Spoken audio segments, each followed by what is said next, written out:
Today we're going to remove the Evap Purge canister valve on this 2014 Ford Explorer.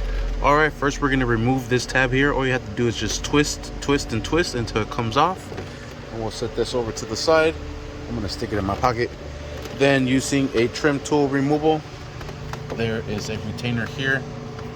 Turn some light, and there it is. Simply apply this up until it comes up and loose. There you have it. Next, we're going to remove this whole foam piece cover.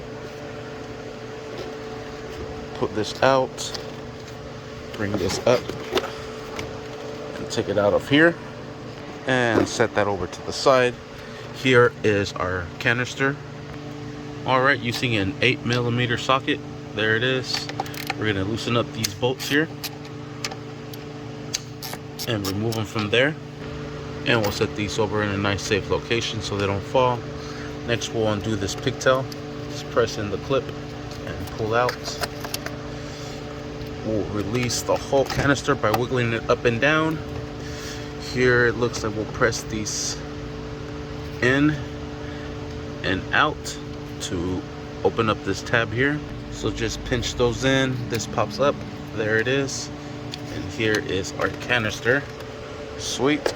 And that is how you remove the Evap Purge canister on this 2014 Ford Explorer. Thank you for watching. Please like and subscribe. We do have a code for 456. One way to check this is if you blow through it.